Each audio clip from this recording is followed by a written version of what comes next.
Assalamualaikum warahmatullahi wabarakatuh. Kami dari kelompok 8 akan mempresentasikan tentang pemikiran ekonomi Bakir As-Sadar. Adapun kelompok kami beranggotakan Siti Nur Aini, Eliana Eka Febrianti, dan Nurul Alam. Baik, kepada pemateri pertama yakni Eliana dipersilahkan. Saya akan menjelaskan profil singkat Bakir Al-Sadar. Muhammad Bakir Al-Sadar memiliki nama lengkap, yaitu Muhammad Bakir As-Said Haidar Ibn Ismail As-Sadar. Bakir Al-Sadar dilahirkan pada tanggal 25 Zulqa'dah 1353 Hijriah atau 1 Maret 1935 Masehi di Khozimiyah, Baghdad, Irak. Menjelang kelahirannya, ibu dan kakek Bakir Al-Sadar bermimpi. Ibunya bermimpi akan diberikan amanah seorang bayi laki-laki pada hari Kamis. Mimpi tersebut dianggap pertanda bahwa bayi yang akan dilahirkan bukanlah bayi biasa yang tidak memiliki visi terhadap kehidupan, melainkan bayi yang memiliki karisma luar biasa. Sedangkan kakek Bakir Al-Sadar yang bernama Said Ismail As-Sadar bermimpi bertemu dengan Imam Ali radhiyallahu an. Mimpi-mimpi tersebut bukan berarti bahwa Bakir Al-Sadar adalah seorang pembaharu, tetapi mimpi tersebut adalah pertanda bahwa Bakir Al-Sadar akan menjadi seorang yang bermanfaat bagi kehidupan manusia, khususnya bermanfaat bagi komunitas Syiah dan umat Islam. Bakir Al-Sadar lahir serta tumbuh besar di tengah-tengah keluarga yang religius dan berpendidikan. Sekalipun dibesarkan dalam keluarga sederhana, namun Bakir Al-Sadar menjadi seorang ulama besar yang memiliki banyak pengaruh terhadap intelektual Islam. Bakir Al-Sadar adalah seorang sarjana, ulama, guru, dan tokoh politik. Pada usia 10 tahun, Bakir Al-Sadar mulai berdakwah tentang sejarah dan kebudayaan Islam. Bakir Al-Sadar mampu mengungkap isu-isu teologis yang kompleks dan rumit sekalipun tanpa bimbingan dari seorang guru. Pada usia 11 tahun, Bakir Al-Sadar mulai konsen pada kajian logika dan menuangkannya dalam sebuah buku yang mengkritik para filosof. Bakir Al-Sadar berpindah ke Najaf bersama keluarganya. Bakir Al-Sadar berasal dari keluarga yang bangkit dalam melawan kolonialisme Inggris dan ikut andil dalam revolusi yang terjadi di Irak pada abad ke-20. Bakir Al-Sadar adalah seorang cendekiawan muslim yang terkemuka. Bakir Al-Sadar memiliki kehidupan yang penuh dengan usaha, perjuangan, dan yang dipendekkan oleh tangan-tangan kriminalis. Sehingga Bakir Al-Sadar syahid dibunuh oleh orang-orang Saddam Hussein. Bakir Al-Sadar mendapat eksekusi hukuman gantung bersama adiknya oleh rezim Ba'ath pada tanggal 8 April 1980. Karya-karya Bakir Al-Sadar dalam bidang hukum diantaranya yang pertama Buhus fi Sarf al-Urwa al-Wuqa, yang kedua ada Al-Ta'liqah ala Minhaj al-Salihin, yang ketiga ada Al-Fatawa al-Wadihah. Dalam bidang usul fikih, yang pertama ada Durus fi ilm al-usul, yang kedua ada Al-Ma'alim al-Jadidah li al-usul, yang ketiga ada Goyat al-Fikr al-usul. Dalam bidang filsafat, yang pertama ada Falsafatuna, yang kedua ada Ta'liqat ala Kitab al-Asfar limula Sudra fi al-Falsafah. Dalam bidang fikih dan usul fikih, ada Goya al-Fikr fi ilmi al-usul atau puncak pemikiran ilmu usul fikih. Yang kedua ada Al-Ma'alim al-Jadidali al-Usul atau sebuah buku pegangan untuk belajar ilmu usul fikih di kuliah Usuluddin di Baghdad. Yang ketiga ada Buhut fi Sarj al-Urwa al-Wuthqa, komentar atas kitab fikih Sayyid Qadim al-Yazdi. Yang keempat ada Durus fi ilm al-Usul, tiga jilid buku ilmu usul fikih yang dijadikan kitab pegangan bagi pelajar di tingkat pertengahan.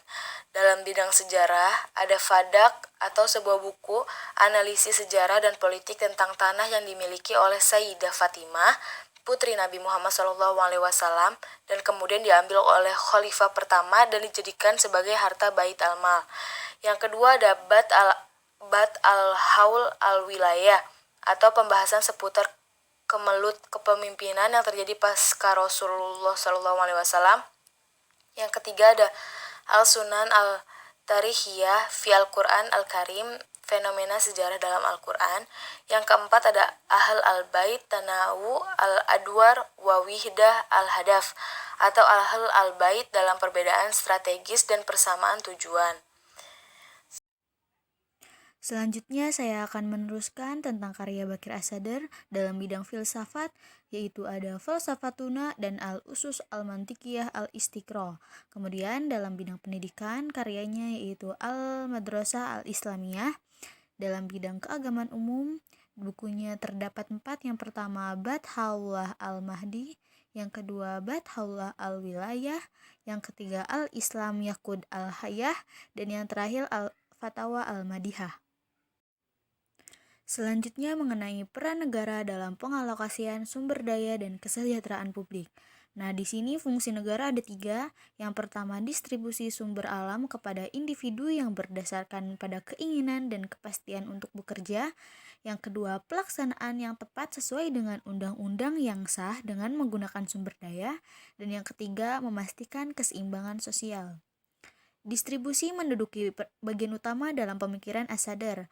Dalam bukunya berjudul Istiqoduna, Sadr mendiskusikan secara mendalam perihal distribusi dan hak kepemilikan. Sadr membagi pembahasannya menjadi 2 bagian, yaitu distribusi praproduksi dan distribusi pasca produksi. Apa sih distribusi praproduksi itu? Distribusi praproduksi adalah distribusi sumber daya alam dan barang-barang modal untuk kegiatan produksi. Sumber daya alam itu terbagi menjadi 2. Yang pertama, sumber daya alam primer, yaitu kekayaan alam yang belum dilalui oleh intervensi tangan manusia, seperti tanah dan isinya. Dan yang kedua, ada sumber daya alam sekunder, yaitu segala sesuatu yang diperlukan dalam proses produksi dan semua itu lahir dari usaha manusia, seperti alat produksi dan berbagai barang modal lainnya. Sedangkan distribusi pasca produksi ialah distribusi output produksi setelah pengkombinasian antara berbagai faktor, mulai dari sumber daya alam, alat-alat produksi, dan kerja sama manusia. Konsep distribusi pasca produksi yang dikembangkan oleh Bakir As-Sadr itu didasarkan atas prinsip wakalah dan musakoh. Wakalah adalah pemberian sarana kepada pekerja untuk memperoleh pemasukan bagi pekerja dan pemilik sarana, sedangkan musakoh adalah memberikan hak atau upah terhadap seseorang yang membantu pemilik modal dalam memproduksi aset kekayaannya. Masih dalam judul yang sama, negara juga dipercaya memberikan keamanan sosial secara keseluruhan, dan hal ini dapat dicapai melalui pendidikan di antara anggota masyarakat dan melalui kebijakan pembelajaran publik. Dengan investasi pada sektor publik secara spesifik dapat membantu orang miskin. Sementara itu, dengan mengatur aktivitas ekonomi dapat memastikan kewajaran dan praktek yang berlaku, bebas, dan eksploitasi. Untuk memastikan keseimbangan sosial dan keamanan yang dibutuhkan bagi keseluruhan, berdasarkan bahwa prinsip bahwasannya seluruh sumber daya alam itu harus dinikmati oleh semua orang. Negara dipercaya untuk menjalankan tugas pada pemilikan untuk memastikan hal ini dengan cara membantu mereka yang kesusahan. Dan pada akhirnya, sebuah kekuasaan negara dipercaya untuk menciptakan kedinamisan yang sesuai menurut situasi zaman yang ada. Dalam konteks ini adalah tugas para mujtahidun yang secara tidak langsung sadar memandang bahwa mujtahidun adalah negara. Maksudnya adalah setiap negara itu memiliki ahli hukum atau suatu negara itu memiliki beberapa bentuk dewan penasehat. Selanjutnya, larangan riba dan zakat pada masa Said Bakir Al-Sadr. Said Sadr tidak banyak mendiskusikan riba, yaitu penafsirannya mengenai riba itu terbatas pada uang dan modal. Sedangkan mengenai pelaksanaan zakat, Said Sadr memandang hal ini adalah sebuah tugas negara. Selain itu, dia juga mendiskusikan khums, pajak, fai, dan amfal yang dapat dikumpulkan dan dibelanjakan untuk mengurangi kemiskinan dan menciptakan keseimbangan sosial. Jadi nggak hanya si kaya aja nih yang ada di atas mulu, tetapi si miskin juga mesti ikut kebagian bahagianya, istilahnya gitu. Jadi si miskin dan si kaya ini dapat memenuhi kebutuhannya sama-sama gitu. Kehidupannya ya seimbang aja. Jadi begitu. Nah, salah satu poin yang sangat menarik yang Said Sadar ciptakan ini adalah fokus eksklusif kepada kaum miskin. Nah, kan kalau misalkan kaum miskin kan kasihan gitu ya. Nah, kalau misalkan kaum kaya itu ya yang namanya udah kaya ya pasti kaya aja gitu. Nah, itulah hukum kapitalis gitu. Makanya Said Sadar ini sangat peduli juga kepada kaum miskin, kalangan bawah gitu. Nah, target Said Sadar adalah terciptanya keseimbangan standar hidup antara si miskin dan si kaya. Nah, dalam mengatur aktivitas ekonomi, banyak yang dicontohkan oleh Said Sadar. Satu adalah lahan kosong dapat dimanfaatkan didistribusikan. Kalau misalkan ada tanah kosong yang ada lahan kosong itu bisa dimanfaatkan, yaitu tanahnya itu bisa dibuat membangun masjid, kesejahteraan sosial dan lain-lain. Yang kedua adalah larangan Islam adalah menempati lahan kosong dengan kekerasan. Yang namanya pemaksaan dan kekerasan itu di dalam Islam tidak boleh gitu. Maka sesuatunya itu mesti secara baik-baik gitu, secara kekeluargaan seperti itu. Yang ketiga larangan riba, ini udah jelas. Yang keempat larangan tidak produktif seperti perjudian. Nah, di dalam Islam pun yang namanya judi itu nggak boleh. Yang kelima, larangan yang aktivitasnya mengalihkan perhatian dari Tuhan. Nah, kalau misalkan kita fokus dunia aja gitu, sehingga kita kepada Allahnya itu lalai, nah itu nggak boleh. Itu bisa jadi maksiat. Yang keenam, pengaturan dan mengecek manipulasi dalam pasar. Yang ketujuh, prinsip tidak ada pekerjaan, tidak ada keuntungan.